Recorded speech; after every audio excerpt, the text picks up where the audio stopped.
વિજ્ઞાન અને કલાના અનોખો સંગમથી સુરતના એક યુવા ઇનોવેટરે ફરી એકવાર આખા દેશનું ધ્યાન ખેંચ્યું છે. સોશિયલ મીડિયા પર ક્રિએટિવ સાયન્સ તરીકે જાણીતા શિવમ મૌર્યએ એક એવી સાયકલ બનાવી છે જે ચાલક વગર રસ્તા પર દોડે છે.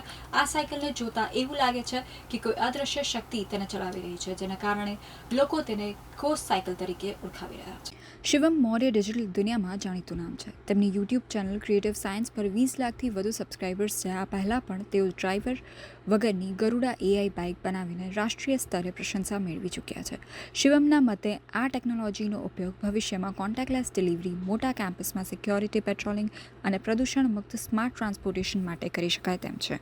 શિવમ મૌર્ય અને તેમના સાથી ગુરપ્રીત ઓરડાએ સતત 3 મહિનાની સખત મહેનત બાદ આ આર્ટિફિશિયલ ઇન્ટેલિજન્સ આધારિત સાયકલ તૈયાર કરી છે. અંદાજે 35,000 રૂપિયાના ખર્ચે બનેલી આ સાયકલ માત્ર મનોરંજન માટે નથી, પરંતુ એન્જિનિયરિંગની ઉત્કૃષ્ટતાનો નમૂનો છે.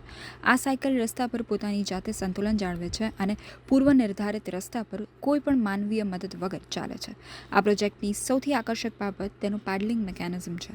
સાયકલમાં માણસના પગ જેવું જ એક સ્ટ્રક્ચર ગોઠવવામાં આવ્યું છે. જ્યારે સાયકલ ચાલે છે ત્યારે તે પગ બિલકુલ કુદરતી રીતે પેડલ મારતા હોય તેવું દેખાય છે. શિવમ જણાવે છે કે જ્યારે અમે આ સાયકલને રસ્તા પર ટેસ્ટિંગ માટે લઈ ગયા ત્યારે લોકો આશ્ચર્યચકિત થઈ ગયા હતા, ખાસ કરીને બાળકો. આ દ્રશ્ય જોઈને થોડી ડરી પણ ગયા હતા, પરંતુ સાયકલ પર કોઈ બેઠું નહોતું, છતાં પેડલ જાતે ફરી રહ્યા હતા.